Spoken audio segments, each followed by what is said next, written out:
What up, bros? Welcome to another Brograph Brocast. I'm Dave. And I'm Matt. And Brograph is a supplement to our site, brograph.com, which is a motion graphics tutorial site with tutorials, plugins, podcasts, and other MoGraph stuff. And on the show, we talk about everything ranging from motion graphics to Cinema 4D, After Effects plugins, render engines, doing business, doing taxes, being a contractor, or working for the man. And with us today on the show... We're live from Siggraph. Everybody at Siggraph, not everybody, but a lot of people. There's a lot of there's a lot of dudes in this room. The entire Providence of Three Stooges. Hello. No, Let's do it. I always forget to turn off the music. There we go. Raid Zero's in there. Hey! Grant, we got a What's Grant. up? We got people showing up. I can't Raid believe Zero? y'all are all showing up at this time. Well, that's nice. All right, what are we talking about today? Because I got nothing. it's Siggraph. It's All right, Siggraph? let's. Who all do we have here? We Roll got call. Dave Brodor, a.k.a. Locked and Loading. Cool. Chad Ashley, a.k.a. Chad Ashley. Oh, yeah. Cool. Josh Johnson, a.k.a. VFX Daily. Yeah, dude, make sure to check out his Siggraph presentation. I saw it; it was really good. Go ahead. Thank you. Brandon Clements. Aaron Sorensen, a.k.a. VFX Central. There you go. All right, so we're all hanging out. We're all here at Siggraph doing our thing. Where we are on negative day one. Yeah. Officially, because I think it's past midnight, right? No, it's 10:45. We're good. Oh man, we got a long night ahead of us. Foghorn. All right. Actually, that's pretty good because normally we're starting about midnight on most of these the after events. Yeah? NAB Yeah. Siggraph ones. That's good. Yeah. Okay, so we are on negative day one. Which means no, we're on negative day two. Tomorrow is negative day one. And then Siggraph starts. Is the first day 0 day or is it day 1? I don't know. We skipped 0 altogether. Oh, okay. Yeah. All right.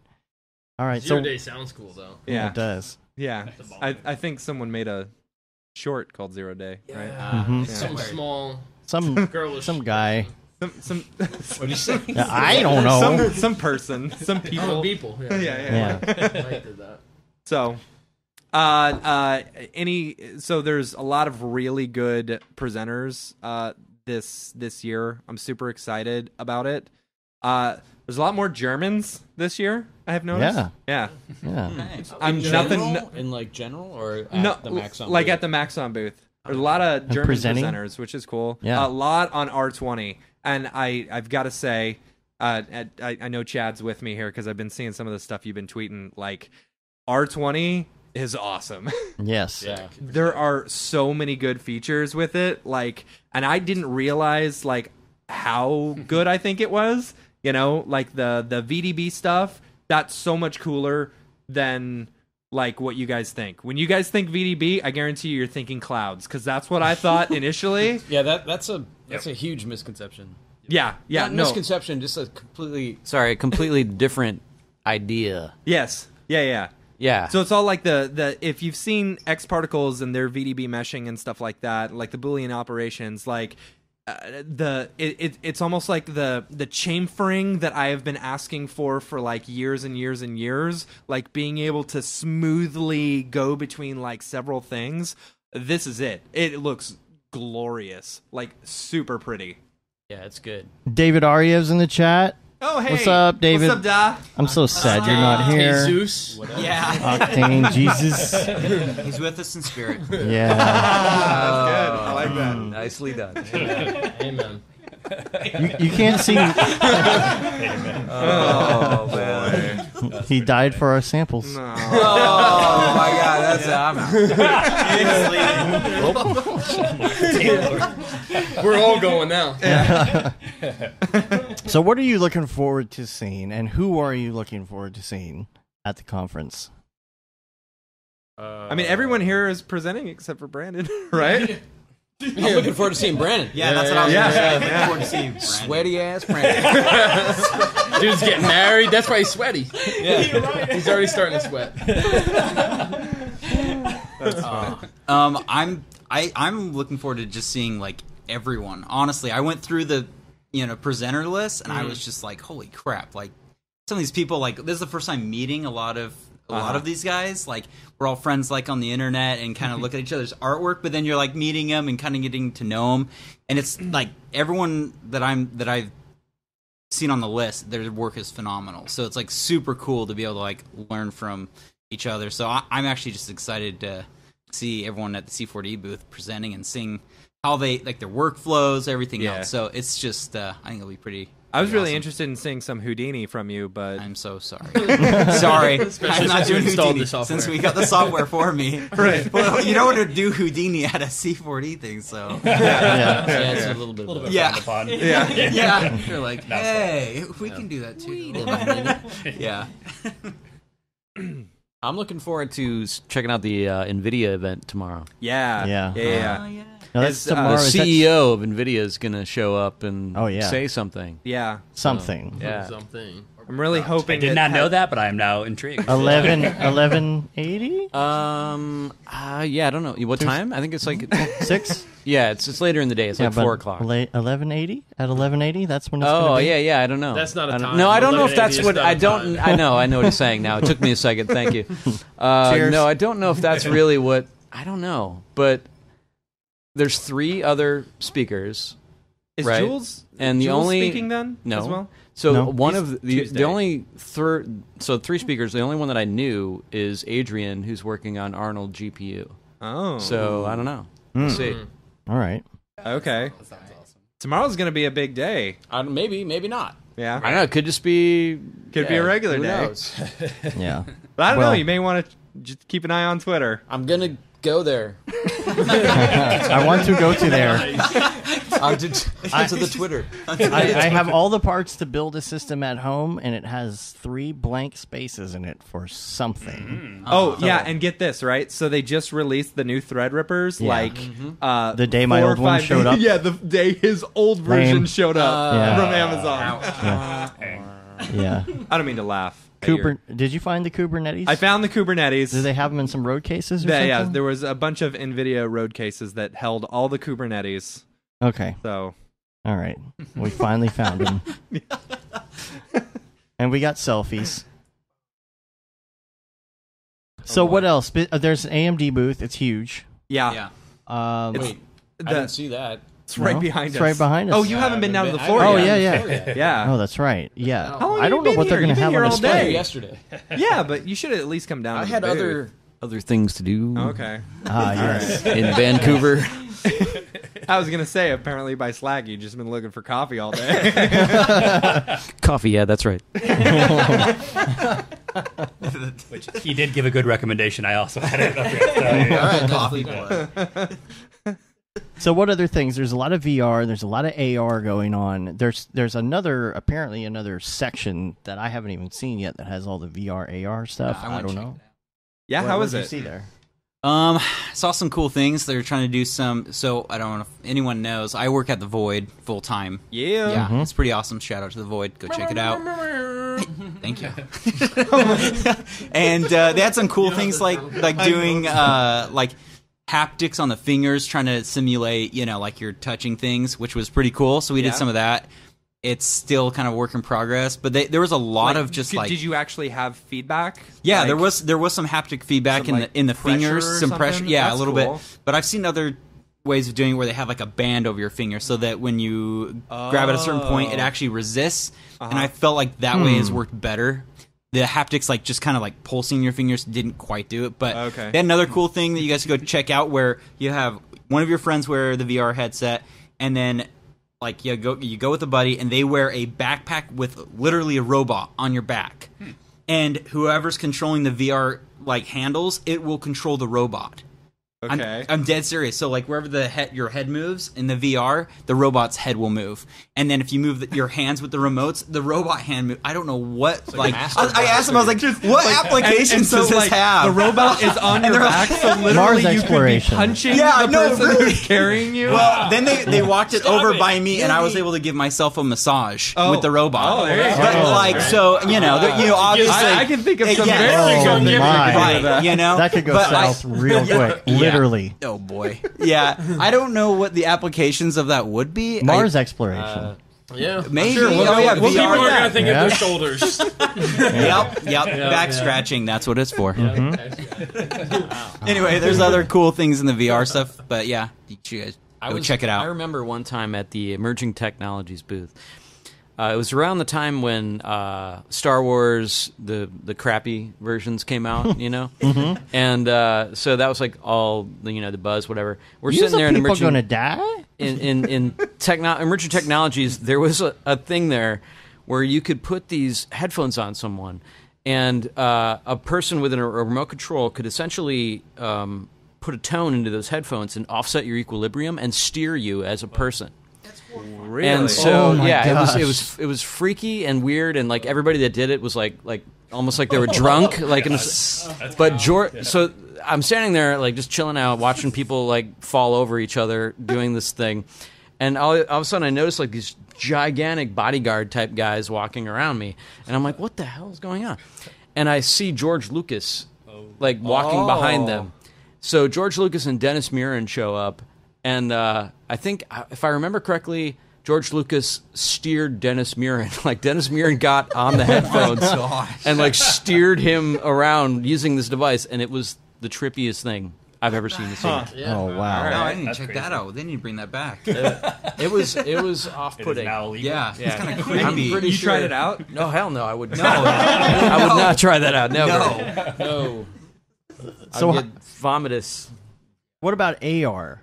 What about AR? What's going on in that world? Because didn't Leap Motion just Yeah, they announce a Yeah. developer's Yeah. kit? It's It's like- expensive, though. $3,000 for their dev kit, I think. But like it's the same as the HoloLens dev kit from what I've seen. So it's like, and they're kind of the same thing. I don't know. From what I've heard, Leap Motion, and I could be totally wrong here. This could just be bar banter, but like they just had so much money from people who were just like, this looks awesome, let's throw money at them, that they didn't know what to do with it, and so I don't know. Damn, that's a problem I wish I had. Oh, yeah, not Leap Yeah, Motion. right? Yeah, Jason said not Leap Motion, Magic Leap. Magic Wrong, Leap. wrong. Yeah. Yeah. Yeah. Isn't Leap Motion like some? That's the hand It's the thing. hand, Oh, okay. Yeah. I thought it was Yeah. like. Oh no, I'm thinking of Leapfrog. The Oh, kids Leapfrog. thing. Yeah, Brandon, we haven't heard from you at all. Yeah, yet. I got a close friend who works at Magic Leap. I'll let you know. Okay. Oh, man. He's not your friend anymore. Yeah. Sweet. Well, I will say that I think AR's got more legs than VR Oh, yeah. as far as the reach of population. So I think, if that's the direction the industry's going to go, you don't think so? No, I think I do. think I AR's totally got do. A He doesn't- really long way to go. Well, it has a It long way does. to go, but VR is so secluded. AR is like everyday life you can incorporate. Yeah, but, well, you can, but still, like, you still have to wait. You have to have a way in order to see it, other than your phone. Not Yeah, of everyone course. is going to Well, be that's the whole walking point. around with their phone like this. No, And it's- that's Have you been in the world? Yeah. Okay. Yes, everybody is walking around with their phone like that. Pretty much everybody is Yeah. looking at their phone all the time. Right, but I don't think it's going to be. It would be awkward to be walking it Yeah. around like. Yeah, but they're going gonna to make that being able more to try, like Yeah. me doable. personally, if I'm going to experience any sort of AR thing, it has to be in some sort of goggles or glasses or something, and they have to not look like anything but my normal glasses. Yeah. I think that'll come. I mean, what's the popular show? Glass. Friends. Black. Black Mirror, right? Black Mirror on Netflix. Okay. They've done something similar to that, right? Where you're walking around, it's recording, it's visualizing, Yeah. it's giving you data to what you're seeing, things like that. Yeah, I mean, Oh, gosh, it's almost like man. a contact lens or something built into your perception, right? I mean, I Mirror's think so that's messed where up. AR God is help us going to all. go, though. That's sad. It is, but Yeah. I mean, is that not where it's going? Doesn't everyone already do that, but in a very uncomfortable way? Well, we were Everyone's talking standing about it around. this morning. You walk into McDonald's and there's no menu anymore. It's like, Dolls. hey, I know you like the McGriddle. You know you want a McGriddle. It's Yeah. only 99 cents. Now here's a question. Once AR gets to that point where they already know who you are and they're advertising to you specifically, do you think they're going to change the price per person? Like, Ooh. we know this Ooh. person Yeah. eats Nice a lot one. of McDonald's, so like we're going to only charge them, or we're going to charge them more because we know they're coming here. So That we is can make very more money evil, off and it. I then think they'll you're diabolical right. to other people. You have no Hey, other you- friends. You're not going to talk to anyone else, so the price will stay higher for you. Right. I'll say this: if you guys listen to the Future podcast, or just the Future, right? They talk about listen to the charging. They talk about charging clients more that can pay more, right? Yeah. Charging a company Yeah. like Amazon, so why wouldn't they do it for... Yeah, Because it's yeah. illegal. I mean, Maybe. I guess, is There's a it? little thing called. Yeah, but think about this: like the you law.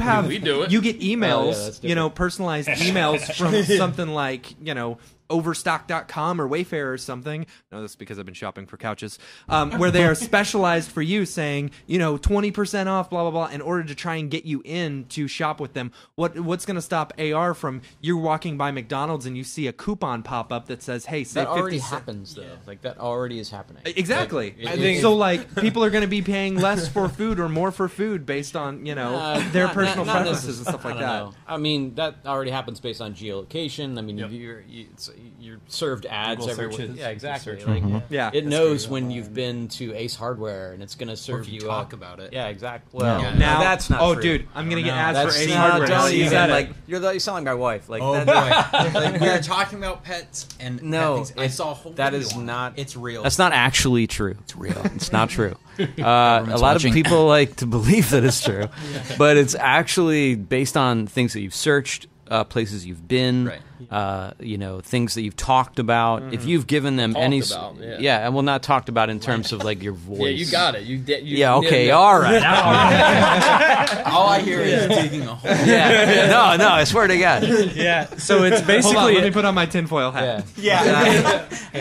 so there's basically a difference between like targeted marketing and then like charging someone else a completely different price than the person next to them. So Yeah, so I'm just saying, like, AR is going to be very targeted now. If Yeah, they can yeah, see targeted every market, single yes. ad and like track your eyeballs to where they know where you're looking. Dude, yeah, that's super. and then there's scary. companies who track it and sell it to Uh-huh. to the people who need Because it. they're doing that to the ancestry places. You see that right now? Oh, the yeah. ancestry, when you do a DNA test or whatever, Oh, now yeah. they're selling that to pharmaceutical companies Uh-huh. who are tracking the drugs and trying to create something for Your people. insurance will be higher if your Yeah. DNA is a certain So way. It's going to be great. It's all going to happen. It's all happening. Everyone's selling all their data somewhere else. I'm getting too depressed. Yeah, what They about know when you've been Siggraph? sleeping. What else We're talking about computer graphics. Well, the future of Siggraph is looking gloomy. So Kubernetes is going to be kind of depressing. sweating. So what else is there? I saw some Google stuff. Otoy has a booth there. Saw Otoy has Yeah, a booth. okay, I got to booth. give a big shout out to Otoy because It's a they big really booth. stepped it up this year. It's a big booth. Like, Yes. it is a It's a lot for monster you to booth. say that. Yeah. I was a little upset after last I year, know. but they Why? really Mm-hmm. stepped it up. I think Just I for would you. like to say, no, I honestly think that I might have had a little bit of say in it, Yeah. whatever. But no, like, they've got these giant, like 8 of these giant screens all across. It's a 17K. huge booth. It's 17K is what Yeah, they said. yeah. And so they've got animations from Ariev and Zach Korzine and stuff, and like just these gorgeous renders and stuff. And like, I'm interested to see. I don't know. I'm a little nervous because I saw an iMac up there, and I'm really worried that they're going to do the same thing they did last year and just put it out and be like, all right. And they've got these spots for what I'm assuming are iPads, and I don't know where they're going with it, but they've got beautiful imagery, which is Yeah. at least a start. Is anybody speaking? Is there like a podium? I don't know. Be artists? I don't know. Like It. I don't think so because I didn't see any like speakers or anything like that. You know, Okay. like we've got. Schedule or any kind. No, Yeah. They just had a lot of empty iPad slots. Yeah, I was a little worried about Or that. maybe they're iPads Surface will Pro be speaking. slots. Could be, right? Why not? They're showing off that render tokens can be rendered using iPads, right? Maybe Yeah, not. probably. Yeah, I think they might because they were talking about that. They were saying anything could be a device on the network. even Either if it way, makes it's it a a little beautiful, bit- it's a beautiful display they have. Yes. Yeah, it's gorgeous. very It's a good. very nice Double- display. yeah. What kind of displays were they? Do you know? They were 8K displays. Well, I was like, But there was all, like, like, probably together as like one giant image. 65-inch 8K, 4 and then 4. So it was Yeah. 2 high, 4 across. It's gorgeous. You'll see it. Yeah. You'll see it. I think And- everything's just going metal, like completely with Apple. Like Yeah. Yeah. all there's, Agree. like all their devices are just gonna have like their Metal graphics all the library will be metal for everything, and then you'll see iMacs running like what we see now as like iOS. Like I think the whole like Mac OS ecosystem is eventually just gonna like the mobile software will just be so robust that they'll just start consolidating that. I don't know. I feel like I thought you were we've been joking. Actually, I was like, No, I was like, yeah, metal. No. I was like, literally talking, literally talking. Tongue out. Yeah, dude. Fucking about time we start talking about metal. No. Coming back. It's making me happy. No, literally talking exclusively about the graphics library. I think that's going to be... I disagree. We've been making that argument for years, though. You know, that... Well, that was OpenCL. This is... Yeah, no, I've been... Like, you're talking about basically the iOS and the OS X, you know, becoming one, right? Like having the same graphics library. I think they're merging, but I don't know. Operating wasn't that systems question are both- asked, actually? That they were not going to merge the two? I don't know. Actually, I believe it was at WDC. Maybe I'm mistaken. Maybe I'm thinking of something else. But yeah, I could have swore that was the case. But yeah, I don't know. Yeah, I mean, they definitely. I mean, Apple does not care about motion designers. No. No, they started Yes. that way. And definitely not visual effects artists. No, they don't care about VFX artists at all. Kills Jake. I think they've actually started to a little bit more than they had a year ago. Bro, Drew's getting paid by Apple. I'm not. Hold on. Are you talking about like the external GPUs?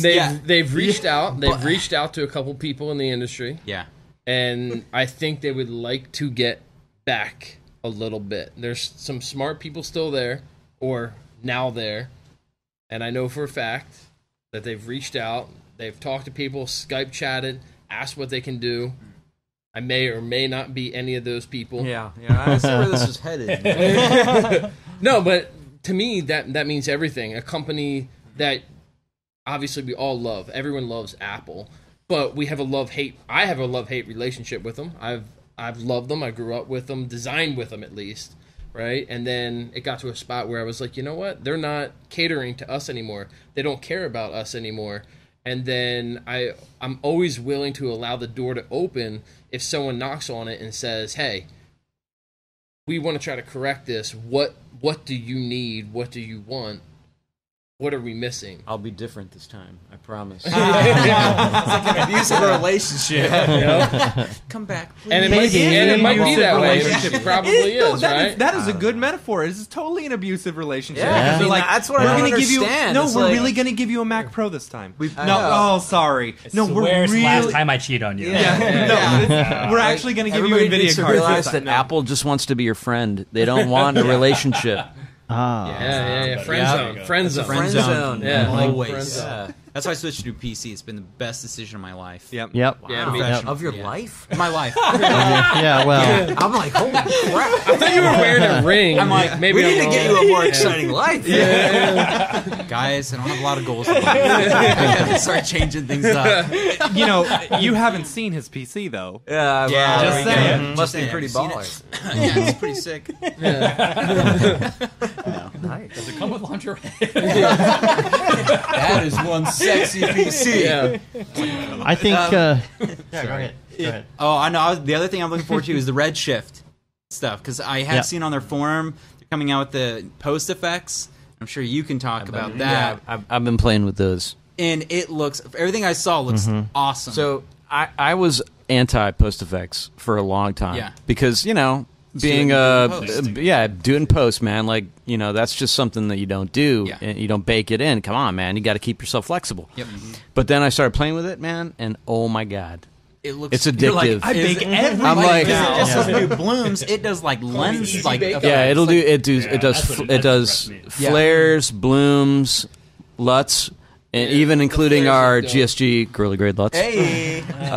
Plug. and shameless. But yeah, I find Any myself coupons like for those this week? Yeah, maybe. But yeah, I'll load like a LUT in. I'll bring like a bloom in there, maybe a little bit of flare, and it's like, I'm like, dude, this looks fantastic. I know. It's super fun. Yeah.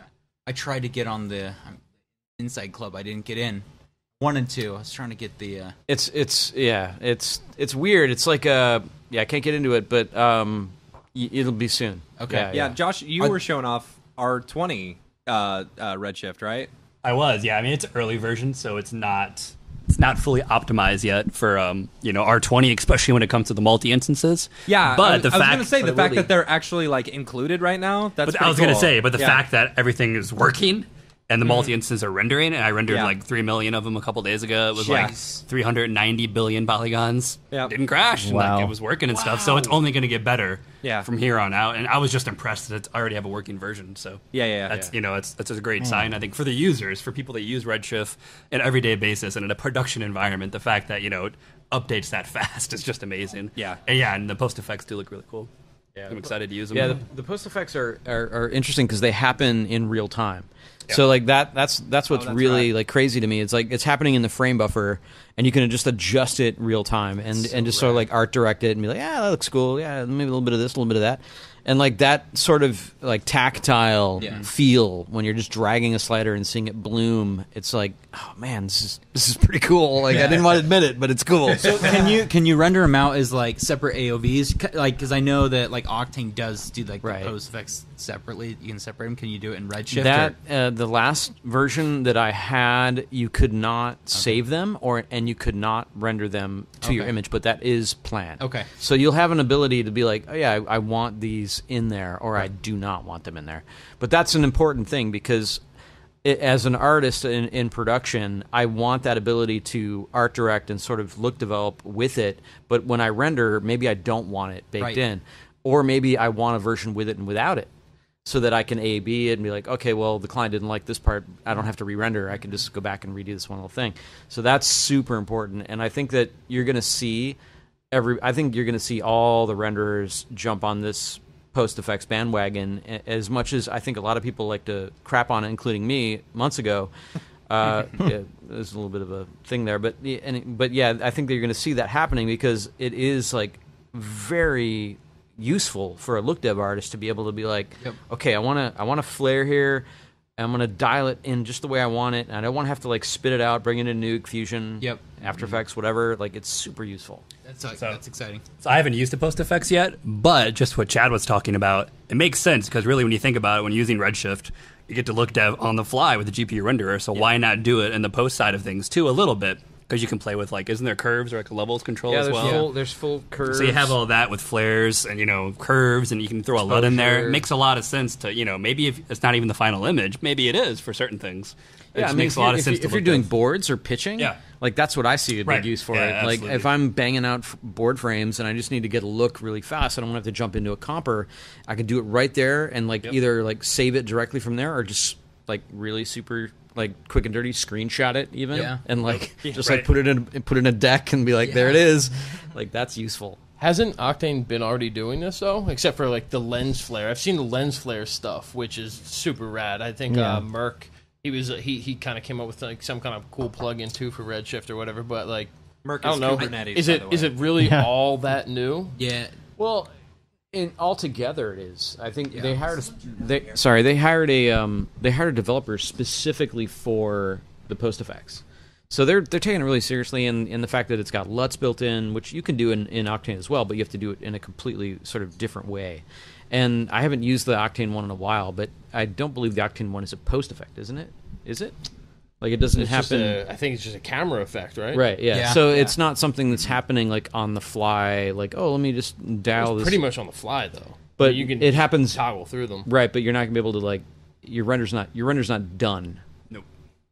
Whereas this is like your render is done. Okay. Yeah, I got you. Your render's done, and then it's like imagine like you had a real time list of effects in After Effects, and you were just like toggling through them. Like your render's done. Like you're just like, oh, let me flare it. Oh, yeah, the threshold needs to be lower. Oh, there it is. Yeah. Like I will say though, for me at least, the speed in Octane. Not to get into it, but the speed in Octane.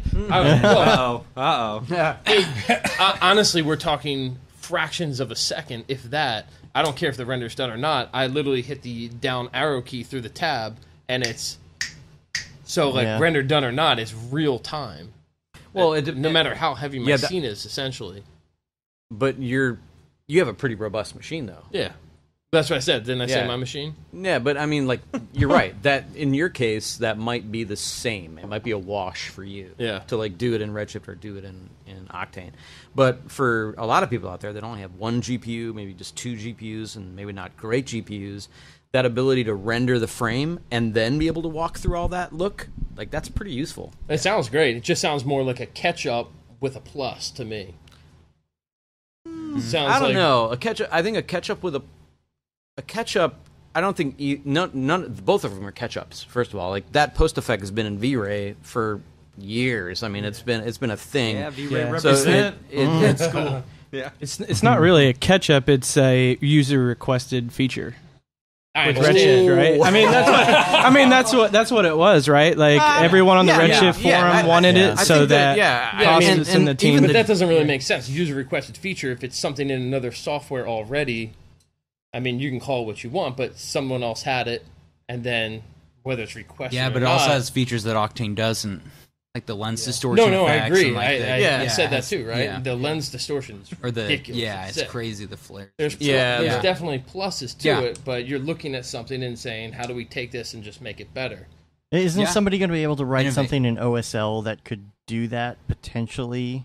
Though the lens distortion. Yeah, I mean, well, are you talking about lens distortion or lens flares? Lens flares. Because that's a completely or sort of maybe different. both in OSL. Well, yeah, I don't know. You could absolutely. Yeah. I don't know about the flare so much, but definitely the lens distortion. The flare is awesome though. Yeah, it's Yeah. And then you can get like scratched lens. You can do. I mean, you can do anything. It's like limitless. It was nasty. It's pretty rad. Yeah. It's like all this stuff that you want to do in post to make your stuff look more realistic. Now it's real time in 3D. Yeah. Just so you don't have to go into After Effects. Yeah. Yeah. You know, which, as EJ says, It's like going into a the truck stop bathroom. You want to get in and out as fast Does as that you can. hurt? Does that hurt your heart, Chad? What's that? You love compositing. Oh, I do love compositing. I hate After Effects. I hate Fusion. I'm Nuke. Nuke Club. Fusion. guy. Yeah, I don't have $10,000. I mean, my company paid for it. So Yeah. I had the 1080p one, and I learned on it, and then I got hired, and I was like, I need Nuke. And they're like, well, okay. No, I mean, it's love not that I Nuke. don't Fusion's like good, too. Nuke. It's Yeah. just that It's a price tag. I don't. Totally. So you know me, man. I'm about the company. If the company's not cool, That's true. Yeah. then I'm not cool. no. They've been great to me. Foundry, man. They've like sued. Careful, the Foundry they've is sued right friends next to of our. Oh, holy cow! Yeah. Yep. Oh yeah. We had a friend get sued for it. No Yeah. way. Why? Yeah. For what? Pirating. Pirates- software. pirates. Okay, yeah. But it's Yeah. not even Reasons. that. It's like a lot of these situations are Yeah. not that. I mean, of course, I'm not. I'm anti-piracy, of course. But Yeah. it's I don't agree with them, and I don't like their company. But I'm a Fusion guy. God, I'm drunk. Yeah? Yeah, no. Nuke is pretty rad, though. No, I mean Nuke if has I some were great Fusion, features. Yeah, I mean, dude, like forget it. Like Nuke has some features that I absolutely wish Fusion Yeah. had. Absolutely. Yeah. But sorry, go ahead. Have you tried the Resolve beta yet with Fusion? Yeah, that's where it's headed. Yeah. Like to me, that's exciting because now what's going to happen with Resolve and Fusion becoming part of Resolve is that's going to open up a VFX pipeline to independent filmmakers all around the world that would not have access to Nuke because of its price. You're totally right. And that to me is exciting because independent filmmakers are now going to get a chance to do world-class effects without having to pay that insane overhead. But there are things that obviously I'm envious about Nuke. Like there's just things that I wish I had, but there's things that I've just gotten used to in Fusion. And once you kind of understand how Fusion works, Fusion being not a scanline renderer, so it's faster in a lot of cases.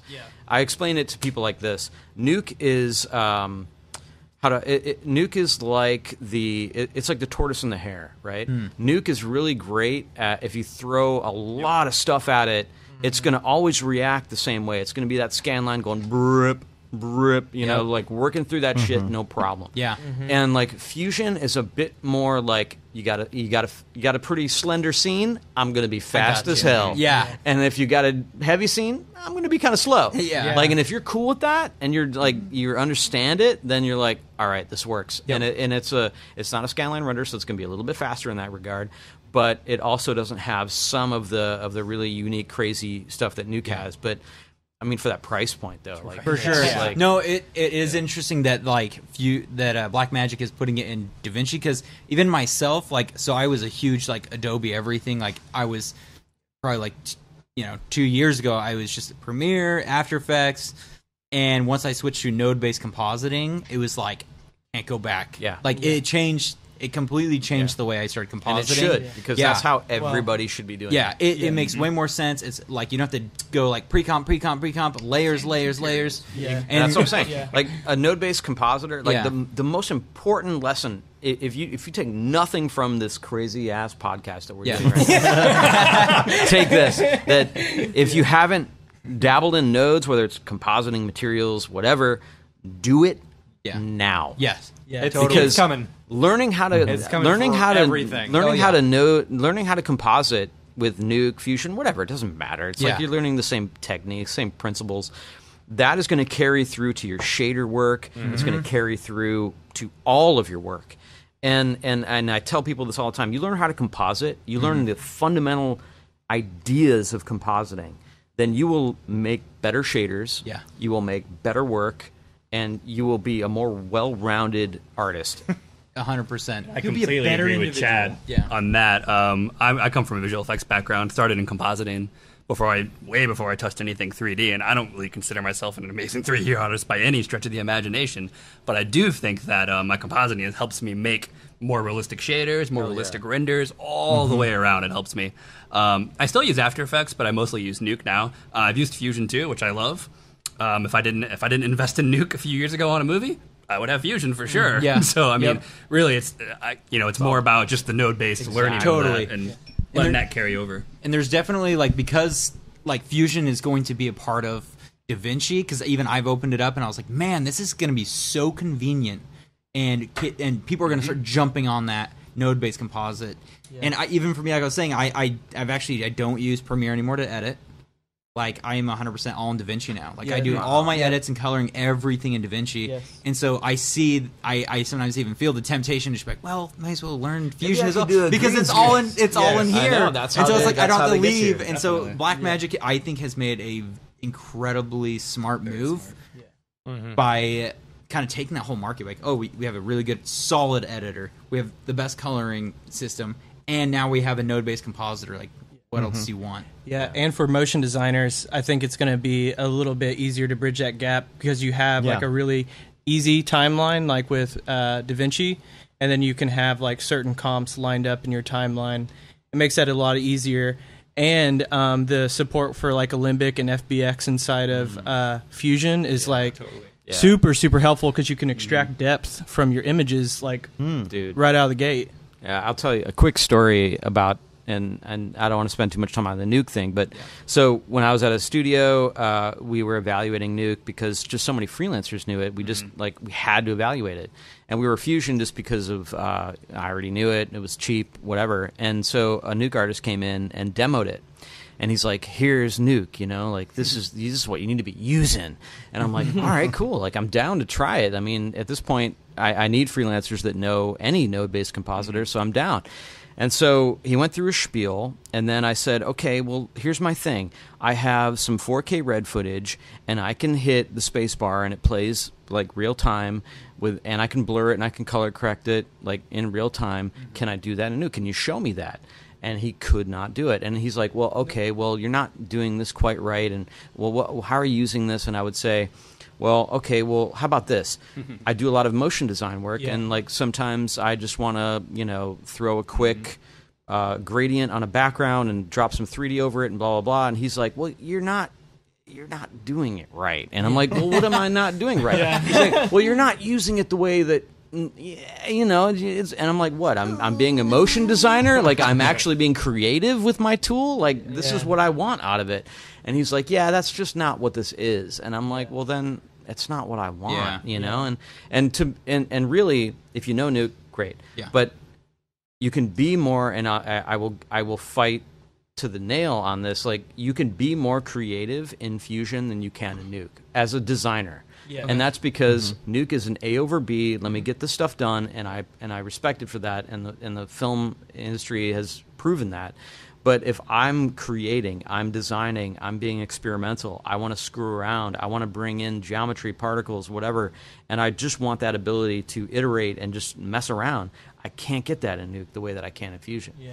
So it's one of those things where it's like, however you use it, if you're compositing A over B, doing green screen, 3D reconstructions, whatever, Nuke is your thing, go for it, you know? But it's just find what works and just do it. You know? just don't understand Nuke. I just don't get it. That's what it was like. It was like it was such a weird moment. Like hi, you just don't understand it on as many levels as I do. Yeah. No, it's interesting. I would say you guys are both right. Because you're totally right, and Nuke's not designed for that, so that's not really designed for you. So why try to waste your time working with it? And it's just not. Coming from using After Effects a lot too, and then doing some motion design work, but mostly visual effects stuff. Just even sometimes in Nuke, I'll get a little frustrated with footage, like, oh yeah, crap, I got to like go into After Effects for this or something. It's just not. I mean, it's really well suited for high end feature film compositing. Yep, right. And that's kind of what it's built for. And Raid Zero says it's hard to find Fusion freelancers though, but that's impossible. But that's the actually thing, impossible. Like, well, there you go, dude. That's exactly why I evaluated Nuke. Was because I was at a studio, we're using Fusion, which I had to teach everybody how to use, and then a big job would come in, and the producers would be like, "Well, nobody knows Fusion," and I'd be like, "I know, this sucks." And that guy sounds just like the salesman. Yeah. And so like it was like it was rough though, because what I found is that I would almost rather bring in an After Effects compositor because they were more skilled in sort of creative problem solving the comp than some of the most After Effects isn't working. Right, and they're just like used to like going around this way to do that or whatever, and it just and what ended up happening was Fusion ended up having free network rendering, and we had a gigantic farm. Yeah. So it just was like, dude, we got it. Like we had like 100 nodes. Yeah. And like what would that cost in Nuke? I don't even know what the nodes are. But like you could render like ridiculous resolutions in minutes because of that, and it works great with Deadline too. Yeah, that's how we used it. We used it with Fusion? Deadline. Yeah. Fusion with Deadline is saved my ass today. To buy it. Oh, really? Today? Yeah. Dude, so for the past, well, there's a lot of reasons why I'm sweaty. But so for about the past month, I was brought on to do some creative development work. There was some graphics for Papers Fast Forward that was coming through, and they were kind of behind on some stuff, so I started doing some more. That's a Siggraph thing, right? Yeah, it's a Siggraph thing. It just happened tonight. That's why I'm so sweaty. But and the duck boat. All day today, we were problem solving with LED wristbands that was DMX controlled through my DMX buddy, and it was all kind of pre-queued this show. And we were trying to just get like iterations out of this 15-minute long animation that I'd done. Is it wireless DMX or is it IR DMX? Like What? X gonna give it to you. Could you go into more depth of what the two are? Because I'm very vaguely familiar with the two. Okay, when I did the Oprah tour, we had wristbands that were in the audience, but they were controlled through DMX that released IR to certain sections of the audience, as opposed to not as elegant as that. It's actually like it was more like a radio frequency, and I'm not sure if that's the like. Well, that might be better, really, because you can address them and all of that. Yes, so we had zones sectioned out A through whatever letter, and we could run like wave effects and different like sparkle effects for different parts. So Munu comes to me this morning. She's like, who's the creative development chair, and she's like, hey, that version you sent out last night looks great, but we want to change the background on this like 7 minutes or whatever at the beginning. And I was like, all right, I'm going to log into my network at home and just kind of VP'd in and set everything up to go with Fusion. Just copied the nodes over to the different comps that blended together well, and just sent it to Deadline. And I was, pretty much just waiting for that to happen, and that was pretty quick. So, I mean, it really saved my ass today, like Deadline did. Yeah. Deadline. Always, it always saves my ass. You got like three projects going on at once. You can delegate your resources and manage everything so much more efficiently. I'm sold. I got one. We ran everything. I have we ran a After Effects to Deadline. Yeah, I have an intro to Deadline. Oh, heck Yeah, you did that 3 or 4 months ago, I think, right? Yeah. That's awesome. Yeah. I need to watch it. Yeah, Here's something that I just found out about Deadline that I was totally impressed about. Like, you can actually send renders to individual cards. Yes, you can do GPU affinities and CPU affinities. So you can actually, I'll try to do my best. But there's like a feature list in Deadline that, I mean, I've only scratched the surface. Like it's so deep. And everyone who's like a freelance artist or works in a small group of team, you have to have a render management software because you have to offload that from your animation package. So you can keep animating and you just let it go and it just happens. You can monitor it. The logs are amazing. So if something goes down on one frame, you know exactly why it happened on that one frame and requeue it, once you fix the problem and resubmit the job. But I'm going to try to break down the whole Siggraph papers fast forward, like either maybe on Cineversity or maybe on YouTube because I use Cycles 4D to and X Particles for the entire project. So Really? That's awesome. Yeah. Wow. Yeah, dude, you should. Yeah, I would love to.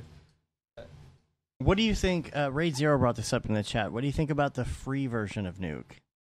And what are the 1080p? limitations? I think it's great. I've used it. 1080p. It can do all 3D tracking. It can do projections. Everything. The only thing you can't do is export out your tracked camera as like an FBX or a Limit. You can't export out anything, any 3D stuff. But you can do all the 3D tracking. It works great. You can export full 1080p video out. You can't save your specific nodes, though, right? But your scripts are not compatible with the full. No. So you can't share it with no. like a So even if you bought it, and I think they did so it you couldn't like be hired and then send it back out to like a studio. So makes sense. That makes but sense. I think like that's how I started learning. I just decided, I need to start learning. I hit this point. Like an After Effects, and I was getting so angry because it would just crash, and it was just it wasn't. What were you doing, by the way? I was doing a bunch of keying and 3D tracking and a bunch of other stuff. I had like millions of layers. It was for a composite. Millions? Millions. Literally. Millions. Anyway, I just had like it was just. I think I was just getting so annoyed at like all the layers and having to and losing track almost of it, like just because all the pre-comps. That's it was driving me crazy, and so. I had a buddy, and he was like, you got to learn node base. And so I just got that free 1080p one. As soon as they came out with it, it's like, all right, I'm learning it. Right, yeah. And I sat down, and I just started, playing with it. And within, I would say, like a month or two, I got, a good handle on it. And then I've been in it, for the past 2 years. And if I go back to After Effects, it's painful. Once you do node compositing, you go backwards. It's like I only go how into did I After do Effects this? for motion text. Text and motion or graphics. Some light editing. Yes, That's I've it. even used it for some asset creation, which has been pretty good. But You don't do that in Fusion? No, editing in Fusion sucks. Editing. I thought you said. I thought you were talking about motion text. Well, text in Still, Fusion. After Effects is still pretty. Yeah, After Effects is you can't beat it for text. I mean, I don't know. I mean, it's still. I was has holding its very it. much has its strengths still. Yeah, You know? yeah, it does. Yeah. You got to talk to my guy Tony at the Black Magic booth. But I can definitely pinpoint the time where. So when I went to Nuke, or Good Catch, or it could have been any node-based compositor really, but I was using After Effects on a feature film in 2014, and I was doing all the compositing for all the effects, and it was on a shot. It was multiple shots. Really started incorporating CG stuff, and so many layers. It got so heavy. Where it was like 3K footage, and I was just like, okay, this isn't happening. So I had to. I was in the middle of the project. I bought Nuke, and I had used it a little bit previously, and I had used Fusion too. So I knew that I could at least get in there and figure some stuff out for sure. I mean, I had used it, and really I guess I've been using it for like 4 years, more so when it comes. And again, it kind of depends. Like sometimes I'll get a job, and I'll actually just use After Effects for it because it's simpler, it's easy, it makes sense. I'll get in and out faster, and it just makes more sense to use it on certain projects. And I would do the same, I think, with Fusion. And actually, after this podcast, I might just go download Fusion as well to have that, just in my back pocket. Yeah. Yep. I like chatting with all these guys who are doing film right now because I'm on the opposite spectrum Yeah. with more of the motion graphics, and I'm like, I don't need anything but After Effects. Yeah. Period. And I'm right After there with Effects, you too. Compositing. Like I'm totally out of this conversation because I'm like, oh guys, I really like After Effects still. And honestly, my compositing in After Effects, Chad and I were talking about it earlier tonight, has reduced by like at least 80% for me. That's Like, awesome. Everything I do, I'm like, 3D, all the yeah. 3D, That's awesome. all the 3D third-party plugins are getting so good. And Yeah. we were just talking about Redshift and what they're doing. Yep. It's like, those are all things that I would be doing, compositing, right? Yep. Now I'm not. Now I'm doing them in real time, in 3D, in one software. And I want to ask you guys a question. And now, green screen and all that stuff, like, kind of a different spectrum. But do you guys see a spot where, like, you're going to be using Nuke and Fusion less because of all the things that the third-party render engines are putting in? Because for me, it's 100% that way. Yeah, I think there's always going to be a need, I think, for like a 3D and compositor. I mean, Nuke right now I know is like they have Octane that you can have in it as well, where you can start doing, but it's not the same. Yeah, I've seen that. Right. I feel like there's a huge advantage to just like rendering out EXRs with like multi-passes. As long as there's like clients with changes, yes, you will need compositing. Yes, what about I real agree. time, though? If you're talking real time, what's the difference? What do you mean real? Well, Real-time rendering how in quick is your rendering, 3D engine. Right? Yeah. How quick is rendering going to get? Oh, To where I a see what you're client saying. change is just as okay. quick because you got to render it out from somewhere. Yes, I mean, a lot of times that department or that person has moved on, and it needs to go into compositing to move through the pipeline. So, like, it's not even a matter of like, well, can that change go back to the 3D artist? No, it's already that 3D artist has already moved on to the next shot, the next job, whatever. Yeah. So it's got to go into compositing now, and like that. I So mean, we're talking big projects. So no, big not even like studios. not even like 'Cause like someone's moving on to the next commercials, job. like commercial stuff. Like that's Well, totally normal. I guess, but if someone's can't be on a project anymore, it's got to be a bigger studio. Not necessarily. I can be mean, we smaller. had a pretty small studio, and we would have artists that like, and they're not really suited. Maybe they're not suited for that. Maybe they're not a look dev 3D artist. Yeah. Like they could just be more of a VFX artist, and like you don't want them making those calls. Like that call needs to be made by a compositor who understands color, who understands light, who understands look development. Like you're a unique person because you can do all those things. Like there's not that many people out there that can do that. Sure, which is why it's one like of a kind, compartmentalized. You're one of a kind. Yeah, so like Bush. like I'd have like a TD who would be in charge of like one aspect of what we were doing, but I wouldn't want them making calls on the final look. You know, like that would have to be done by one of the compositors who understands like, oh, you know, the mood that we're going for and all that sort of thing. Yeah. But yeah, I mean, I get what you're saying. Like, it can be done either way, but it's just about what works for that studio, that person, that freelancer, whatever. But I mean, it's all coming to a point where you can do all of it anywhere. So it's just what works for that job. What you can do. Yeah, what works for that client, that job, that sort of thing. Yeah. I was going to add to that. I mean, it kind of depends on your production pipeline, your workflow, and if you do like camera lock with clients.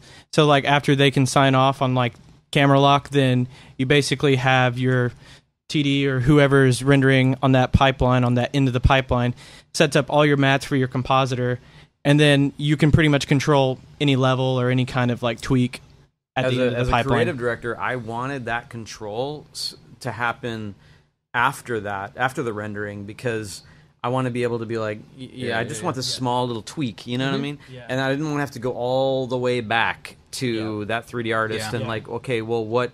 Oh, he's already on another shot. Oh shit! Yeah. You know, you got to change the color. Yeah, You have a holdout. And you know you're pissing him off to make him go back. Totally. exactly. Yeah, they're like, what? It's a matter of seconds versus a matter of rendering out 32-bit linear float pixel data that could float up to 4K, and then bringing that and digesting it back into After Effects and making those tweaks, and maybe the client doesn't like it. I will say there are some things though that are better suited to go back and do that. Like especially given GPU rendering and how fast it is, there are some things that you're like, you know what, screw it.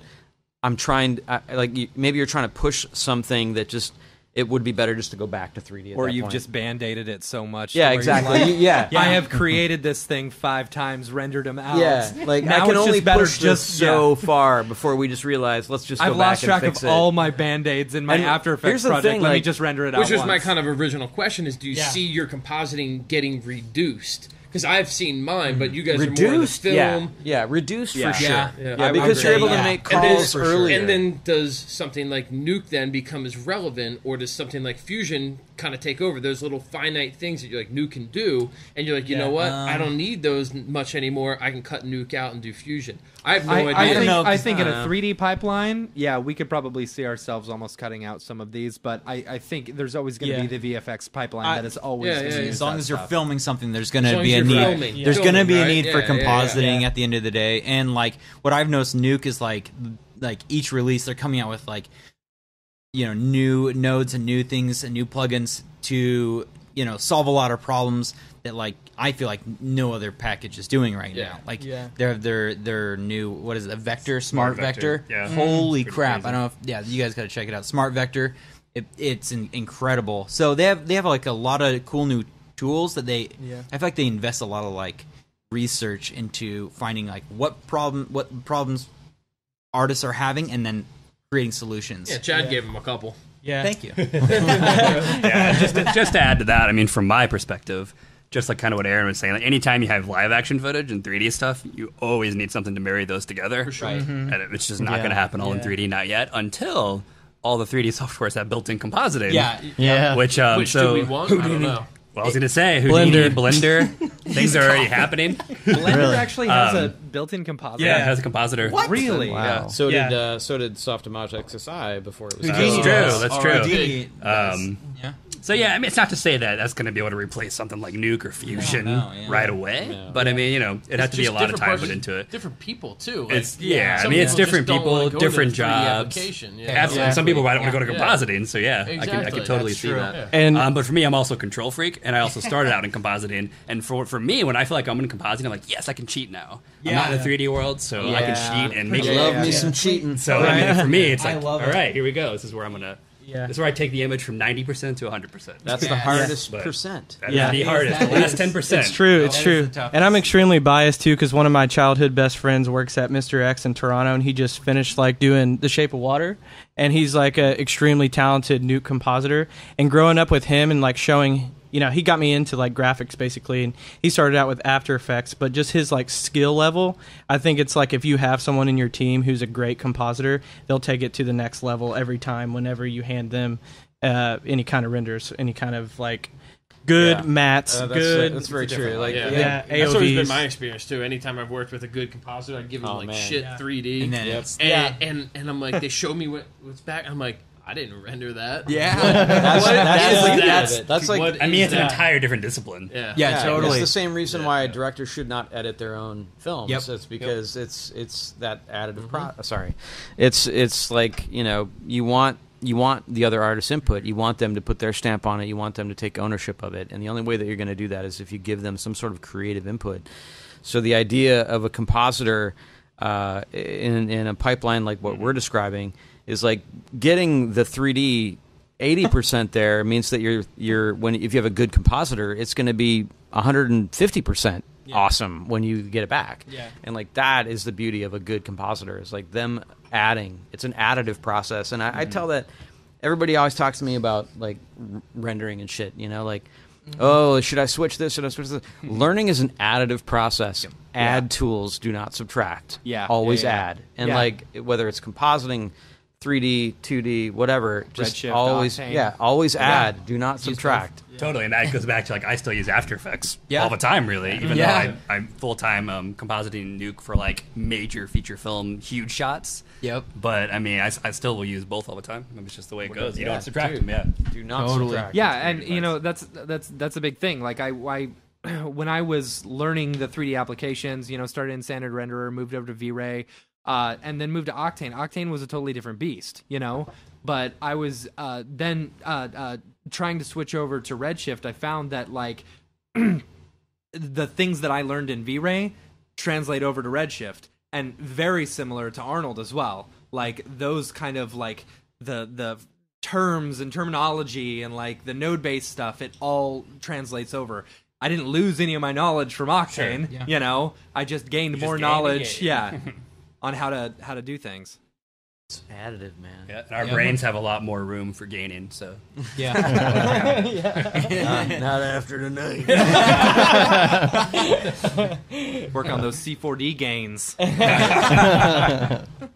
Can we talk about a cool C4D feature? Yes. Let's talk about it. Let's do it. Fields. Oh, man. That thing is rad. Okay, if you guys get a chance, watch Tim Clapham's presentation. I saw. Yeah. I only got to catch the second one today, but the stuff he is doing with the VDB and the fields together, it's so good. And it's like he's not using like crazy X particle sims and stuff like that. He's just making this beautiful stuff with very simple. Like I watch that guy work, and I'm like, how does your brain work? I need to know, because like, and he's been doing this for a while, so he's got a completely different understanding.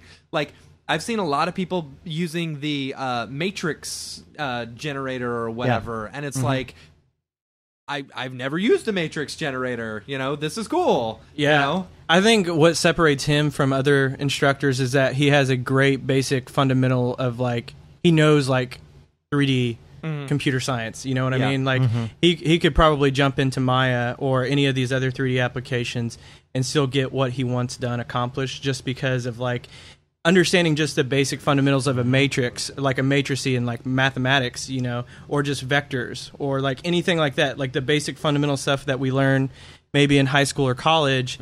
Like you never want to sit down and like think about that, but if you have a good fundamental understanding of that, that can help you like build upon your art and help you build more complex rigs or systems or controls. It's kind of unlimited at that point. And he gave that talk in LA. This last At week, the right? DMCLA? DMX, what? DMX? Yeah, Fields, man. Like when I first looked at Fields, I was like, I don't understand this. Like I don't understand what this is, and that's just because it felt like I didn't, coming from nodes and whatnot, I just didn't understand how it related to the architecture of Cinema 4D.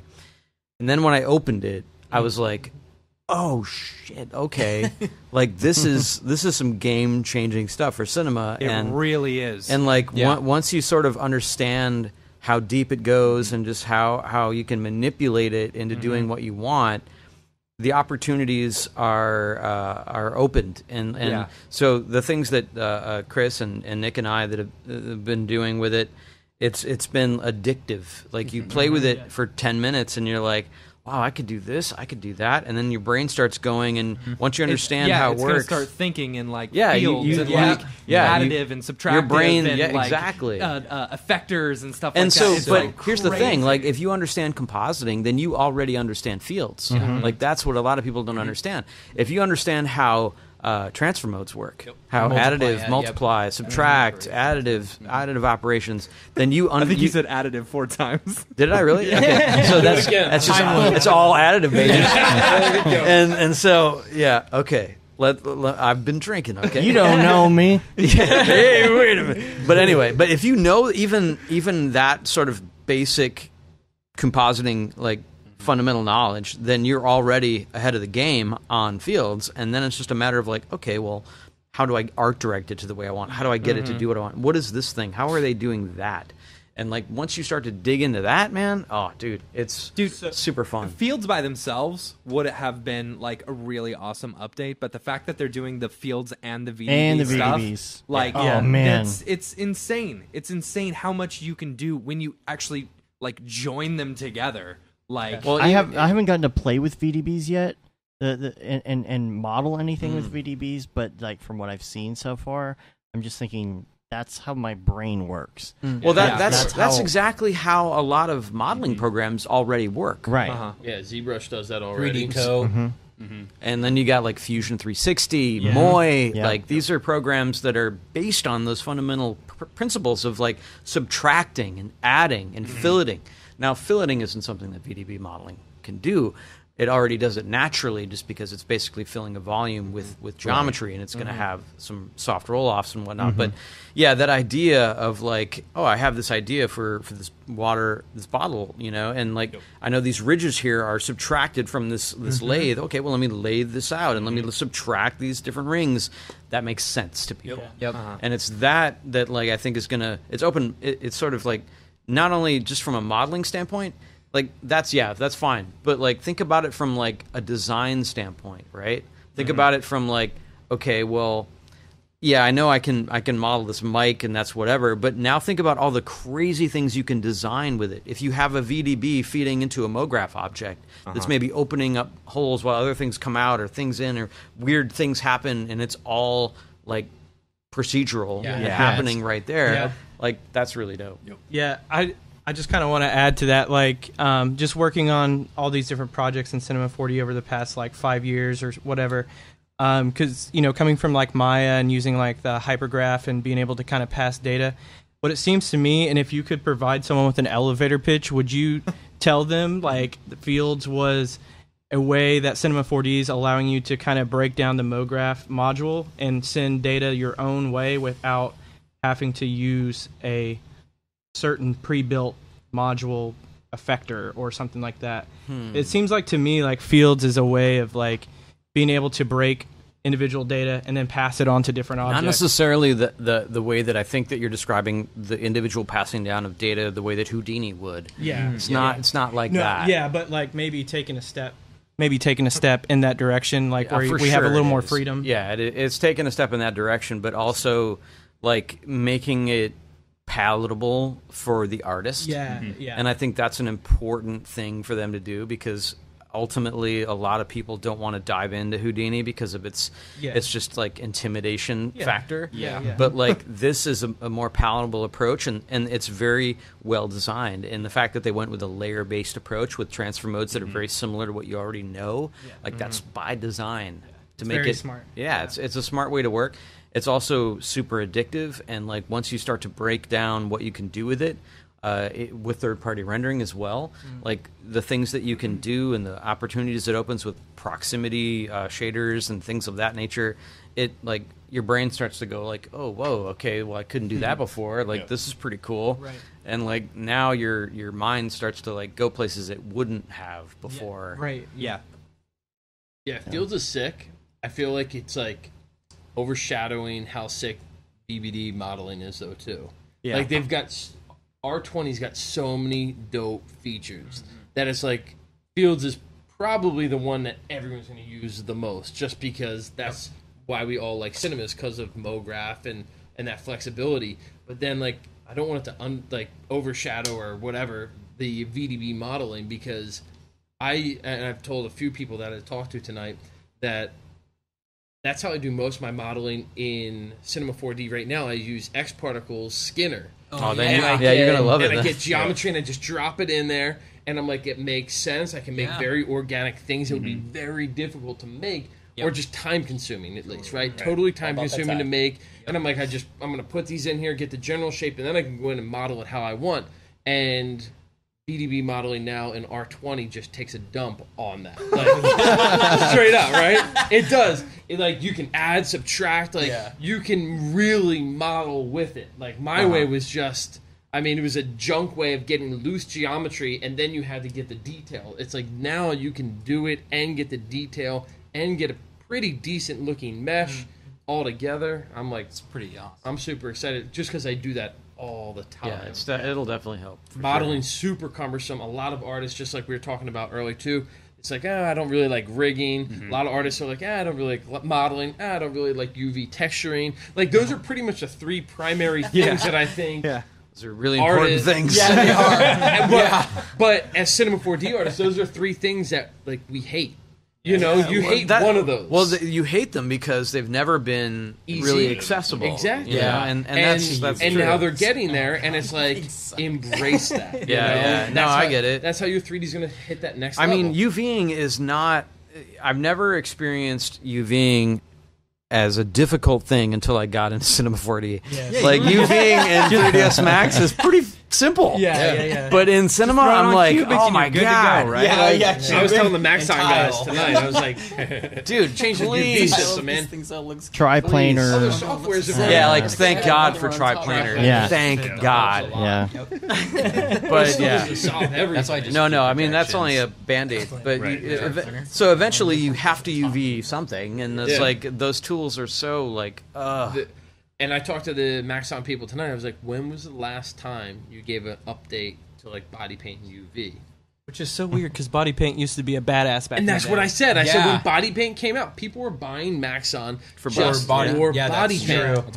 And what's up? It took them for you know. Correct me if I'm wrong, but didn't it take them till R19 to make that OpenGL in the viewport and painting? It did. Sure. Yeah, that's what we talked about tonight. And they're like, well, we did the OpenGL. I was like, yeah, but that's just what it looks like when you're doing it. You didn't really change any of the process of creating the UVs. And they're like, you're right. And I think I know. I mean, I try to think, what do I hate doing in Cinema 4D?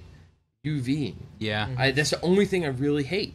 I was gonna say, like, I think part of it is like, I mean, I could be wrong, but there's so many other like third-party companies that are creating such good texturing programs. Yeah, like you have Mari Substance. I love Substance, and now, you know, I just did a tutorial on the LiveLink plugin, and it's phenomenal. Like, it just makes it so easy, you know, especially for like, you know, I don't want to be a texture artist, but I want to make something that looks cool. So I can send it over to Substance, paint on it, use this LiveLink plugin, and it sends the materials back. Whether I use Arnold, Octane, Redshift, and it creates the whole material for me, like all plugged in, and it's cheap. And it's very cheap. It's like and $20. Yeah, it's amazing. Yeah, it's such a great plugin. So it's like I can kind of see where it's like, okay, do we put all of our like resource and development into body paint when they're like there's all these other companies creating that thing specifically, or do we just what we're really strong at? You know? Well, how much is Octane? Just thoughts.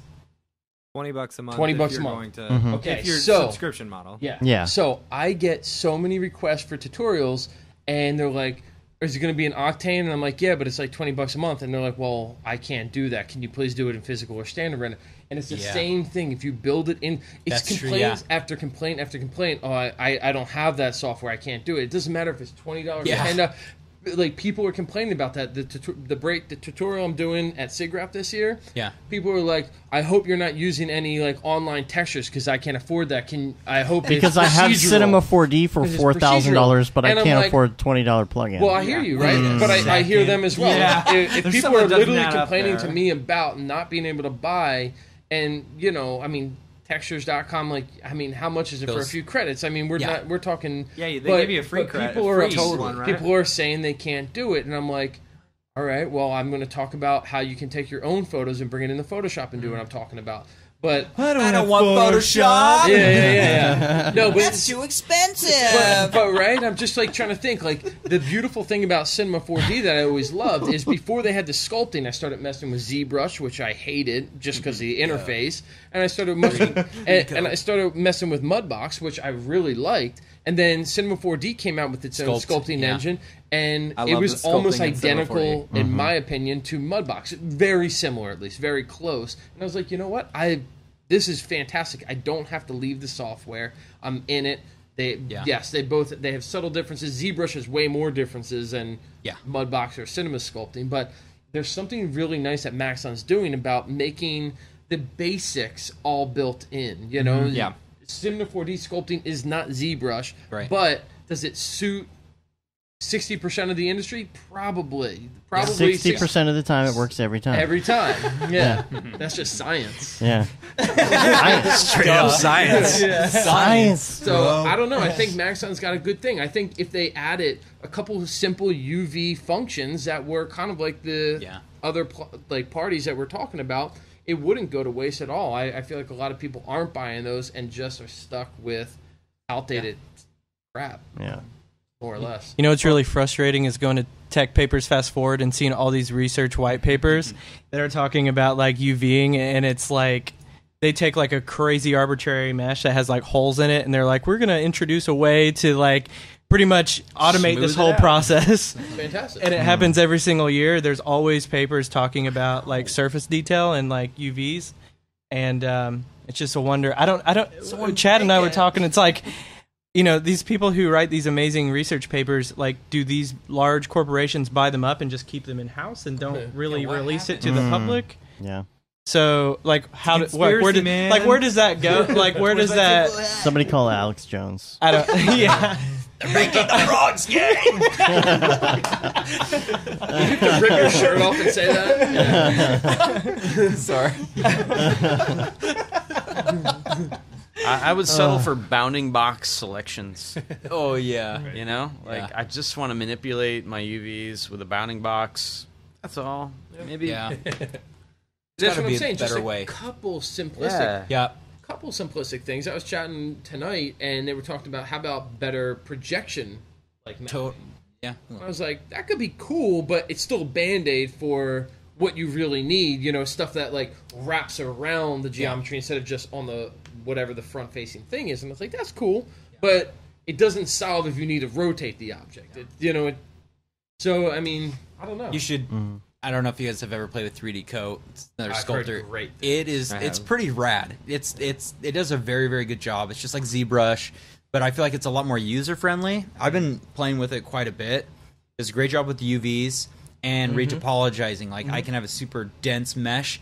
That thing it will retopologize, and then it will create like a height map or normal map or whatever for all the little detail that I had sculpted in, and then it just it reduces the polys, and it looks phenomenal. So I've been a huge fan of using 3D Coat. That's kind of been added to my pipeline. Yeah.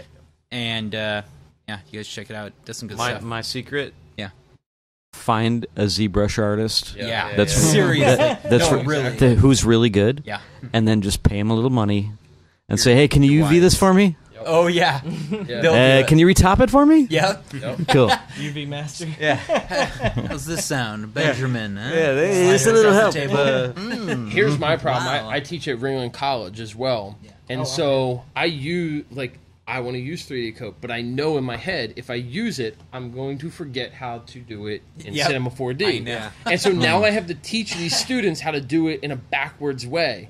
And it's just like there's an easier, and I fumble the whole time. This happens a lot, right? Because I use third-party renders and stuff all the time. Don't get me wrong. Oh, they know it. They know it. I tell them, I'm like, in the industry though, people are using X, Y, and Z. We don't have it, so I have to teach you this way. But there are better ways. We just don't have it. So sit with me while we UV map this in Cinema 4D, and yes, it sucks. I agree. It does, but we're going to do it together. Well, I mean, honestly, it kind of does. It's like, dude, there's like, I mean, ironing out like stuff, and if you do UV meshing, man, it is brutal sometimes, you know? Is really brutal. And it's like, and I'm trying to make them have fun doing this. Like, trust me, it's rough. And I say that, call it a day. And I'm like, this is not the fun planer. This is not the fun aspect of the project. It's kind of a technical thing that you have to step through, and after you lay it out, then it's fun. I promise it's an important fun lesson. After. Life is not always fun, kids. I know. This is one of them. Just like rotoscoping. Yeah. Okay, kids, we're going to roto for the next 8 hours. Until my job is done. I mean, your project. Your project. I taught my younger brother how to roto so that I could send all my roto work to him. Oh my god. That is the ultimate strength. Wow. There's like doing it right. Just follow the edge of that guy's arm. I told him, I said, dude, if you learn how to roto, I can get everyone sending stuff to you. There's like one command that I wish Maxon would just create, inside of the UV commands tab. They have a select well, this would solve a lot of people's issues, I think, and it would create a little bit better of a workflow. So right now, what we can't do is like we do automatic mapping, right? And it's a projection from 6 angles. So you have these islands of UVs, right? In Maya, there's a simple command that's move and sew. And what it will do is it will move the piece where it's and connected. It will lock it into the next island. Yeah, where it's connected. Where it's connected. And it won't actually it won't relax it or it won't do like a UV layout, but it will at least get you to the same position to where you could run a relax command after that. It is so incredibly painstakingly awful to do the select connected inside of Cinema 4D, and then you have this like crazy edge that meets, and it doesn't move the whole island, and that's the worst part of it, honestly. Yeah. That's the next step. I know some of those words. They're definitely going to improve that. I gotta believe that they're going to improve that, especially after everything that they've been doing. It's the natural. It's a natural step. Yeah. Another thing I mentioned is so what I'd like to look at is what softwares are doing things better than Cinema 4D, and really there's only one as far as I'm concerned. That's Houdini. If you're going to talk about 3D, you're going to talk about a software that's just making people drool over its capabilities, it would be Houdini. And so I was like, okay, what is it that Houdini's do? Well, why don't people everyone just migrate to Houdini? Well, it's too hard, right? It's too technically challenging. That's why Cinema 4D artists are Cinema 4D artists. We don't want to do that. And so the people that are staying here, what do we want? And I'm looking at like, what is it, the FEM system that it has, which is like, kind of like a soft body thing. It's really good. And it's ridiculous. Yeah. Can Cinema 4D adapt and adopt that kind of technology directly in it? Better dynamics, better tearing effects. Not just cloth. Like X-Particles like updated but is X-Particles cloth as good as Houdini's? No. I think actually Maya has the best cloth. And cloth? Is it still cloth? Yeah. And so... And cloth. And so where is that for cinema? It's like the simulation stuff. They can improve that. They can update that. Yeah, for sure. That would get so many people excited. Remember when they came out with Dynamics? How many people were hyped? Yeah. Over box falls. I think there's a lot of that stuff probably in the pipeline that we don't know about, because I mean, like every software company, their roadmap is years ahead already now. Yeah. So they're starting development on. They're already working 2 years ahead. Yeah, right. They're in R22. In the future. R22. Yeah. Future, man. Every like everything inside of Cinema 4D that's dynamics, it's still the bullet engine, right? As far as we know. Is it? I have no idea. I didn't know that. Yeah. Some of the dynamics in Cinema 4D are based on the bullet I'm engine. new to Cinema 4D. I would say the biggest thing to me when I look at Houdini What's the fourth D? Time. Fourth dimension. Oh, it's time. Future. Future. I think the biggest thing is the unified, everything's unified in Houdini. Everything works together. All the dynamics, all the cloth, everything works together. Yeah. So, I mean, to me, that's one of the strong points of Houdini is everything's connected. But each individually are perfect. Like self-collisions and all that stuff. It's just unbelievable how smart it is. Does anyone know what it was called before Side Effects picked it up? I don't want to, though. I want someone to make it. If someone can Google real quick, it was like in the late 80s, before it was called Houdini, it was like one of the first like 3D programmable applications. What am I looking for? Side Effects picked it up. What was Houdini before it was Houdini? It's always been Houdini as far as I've known, but I guess maybe, it was based on like this older. Prior to that was XSI. It was based on this older software. That was one. What? Prisms? Prisms? Yeah, you might be right. Prisms? Maybe. That sounds right. I don't know. I just know that it was based on another application, and then they commercialized it when Side Effects picked it up, and they called it Houdini. Yeah. Prisms? Yeah. Yeah. I remember hearing that word now. Yeah. What G-Rant told us. So it's been around forever, honestly. Right. It's been look at that. I believe it's one of the oldest. Chat room comes Prisms comes in with the win. There you go. Yeah, I believe it's like one of the oldest 3D softwares out there. So it's been they've had a great foundation. Fist at those youngsters. Which is funny because I only started hearing about it for the past like 3 or 4 years. Oh, really? Yeah. I've known about it since forever, but it's always been such an abstract VFX tool. I was hanging out with this guy who worked at Real Effects. Yeah, that's where I heard about it too. Yeah, and he was like, "Oh yeah, they've got us moving over to something called Houdini." And I was like, Houdini? I've never heard of Houdini. They were all like Maya people. Is it magic? Yeah, it is. But they paid for their whole staff to get trained. Yeah, they trained their entire staff on Houdini. Dang, that's pretty cool. Yeah, and so I was like, I'll check it out. Okay, cool. Hey, looks cool. I wonder if we'll ever hear about this again. Real Effects. This looks complicated. Close. Right? I gotta say though, I've played around in Houdini quite a bit with some of my coworkers, and man, it's a pretty sweet we were talking about node, node-based compositing. Doing node-based 3D work is pretty rad too. No, for sure. It's pretty interesting. I mean, there's some artists that create some incredible stuff by just like simulating stuff, and then they'll just like have some organic web of I don't even know what. It just looks amazing, and they'll just swap out some like one node and change it instead of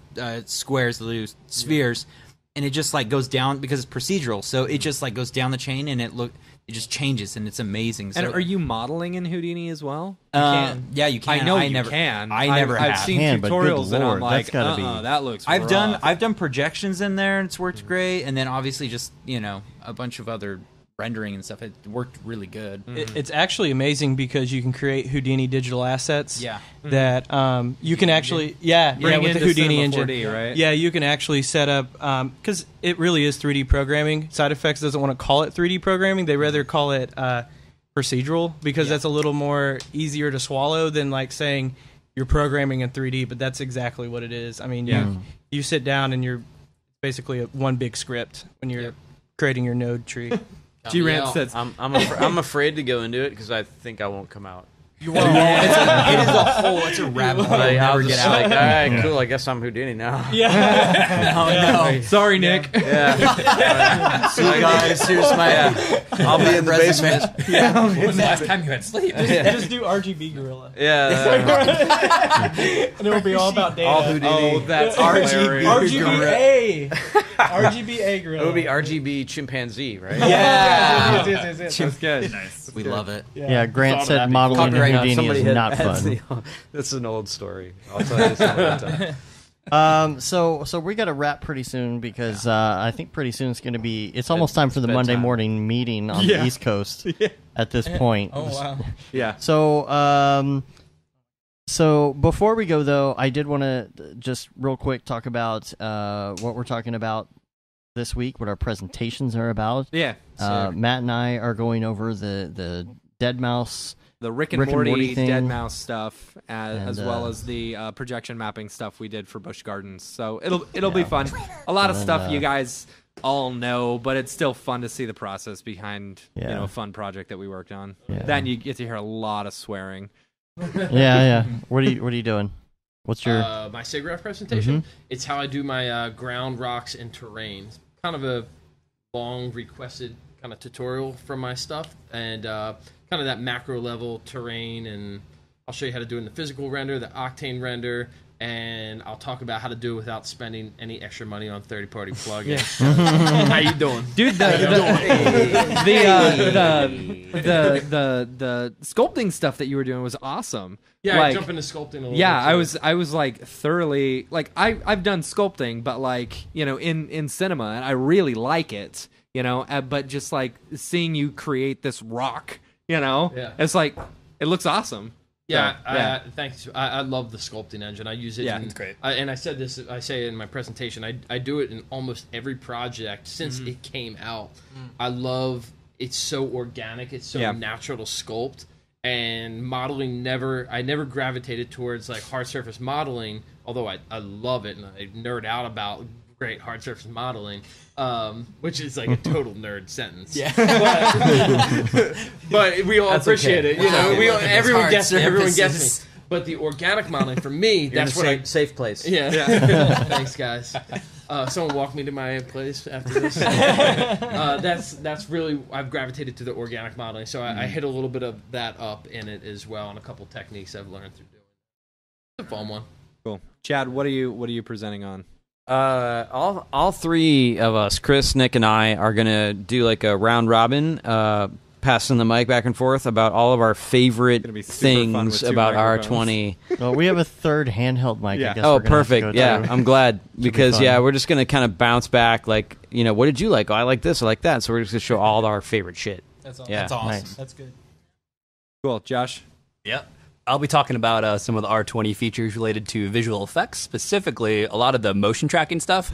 I feel like a lot of people are going to be talking about like fields and VDB stuff. Yeah. But I feel like motion tracking updates have kind of been thrown under a rug or something. So I'm Your bringing them on the rug. presentation, your Man, presentation that's awesome. blew me away thank you. with the new motion tracker stuff. Yeah, me too. It's wanna like track I'm stuff. watching this and I'm like, are you serious? Are you serious? Like, seriously, you guys have to watch this one specifically for the footage that you shot that you motion track. Yeah, like, is that the it's arm one? insane. Yeah.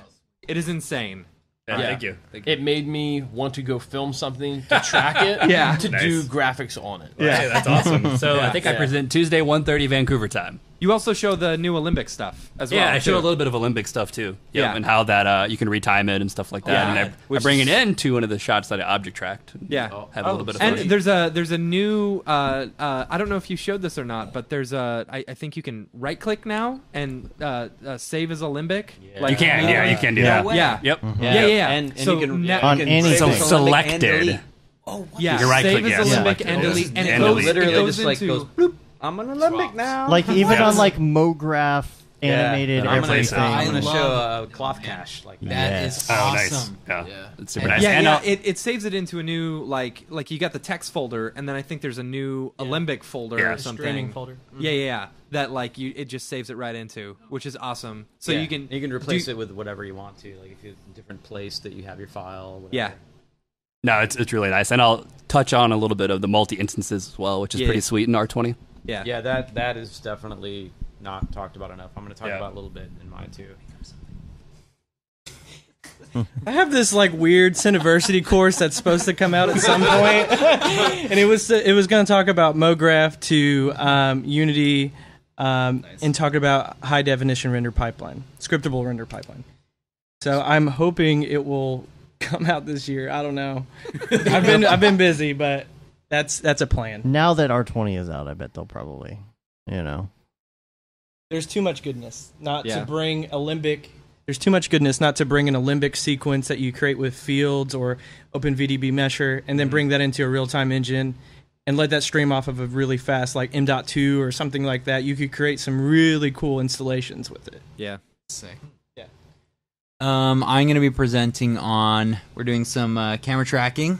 Nice. But I didn't get to use the R20s. Oh man, I know.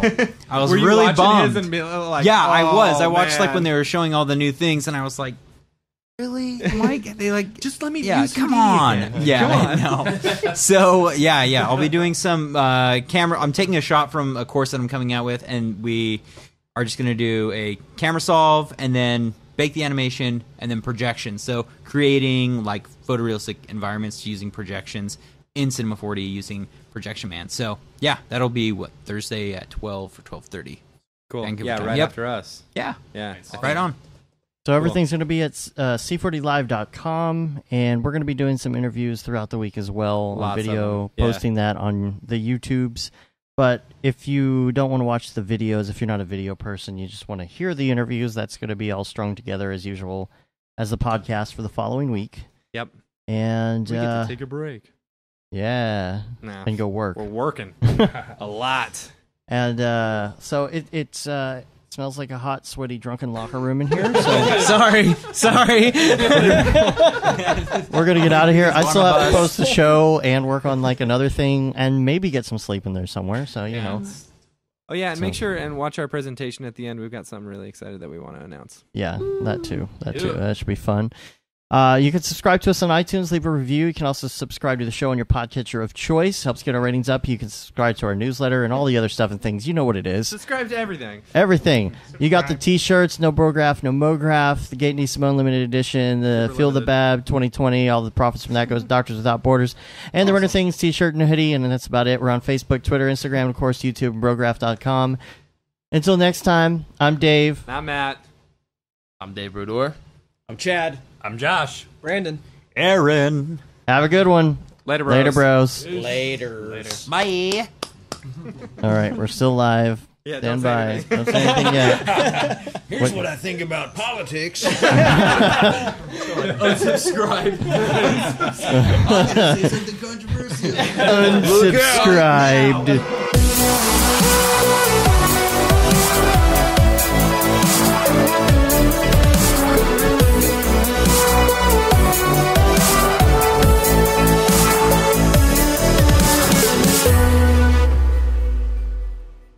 It's pretty good, I guess.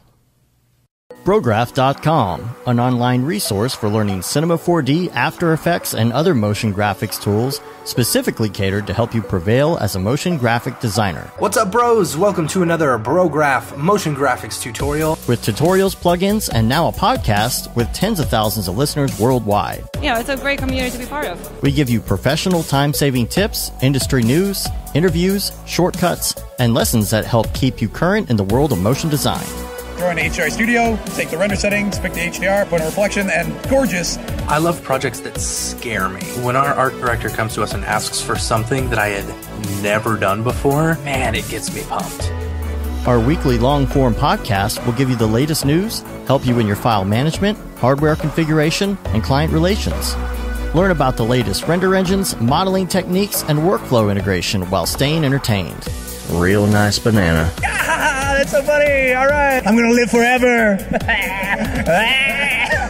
Our Brograph Talks are a chance to see the way industry leaders from around the globe are changing the face of motion design. Sometimes you got to make stuff that you're not going to put on your reel, and I'm not here to judge. The podcasts and talks include people like People, Barton Damer, Nick Campbell, Andrew Kramer, David Ariev, Chad Ashley, Paul Babb, EJ Hassenfrost, Mitch Myers, Chris Schmidt, Jules Urbach, Cornelius Dammert, David Brodeur, Andy Needham, Caitlin Kaju, Zubair Parker, Noseman, Ryan Bean, Casey Hupke, Nick Lyons, Sage, Joey Korenman, Jeremy Cox, Rick Barrett, John Dickinson, Matthias Omatola, Patrick Goski, Brandon Clements, Steve Teeple, Tom Glimpse, Patrick Lundstrom, Julia Simone, Devin Coe, Al Heck, and even Deadmau5. You get that render done. Yeah, you better frame what? Our Brograph breakdowns go behind the projects and give you an insight on what it's like to manage and maintain your own personal business or work for a large company. Join us for live sessions, check out our useful plugins, watch time-lapse projects, interact with us, and send us email questions and topic ideas. Or just hit the Rando Render button and do an imaginative daily that'll keep you on your toes. Take all your dreams and let's do it! Subscribe today and get automatic updates on the latest tutorials, tricks, tips, and inspiration brought to you by industry professionals Dave Koss and Matt Milstead. We don't care how you get here, folks. Just get here. Subscribe now to Brograph Tutorials.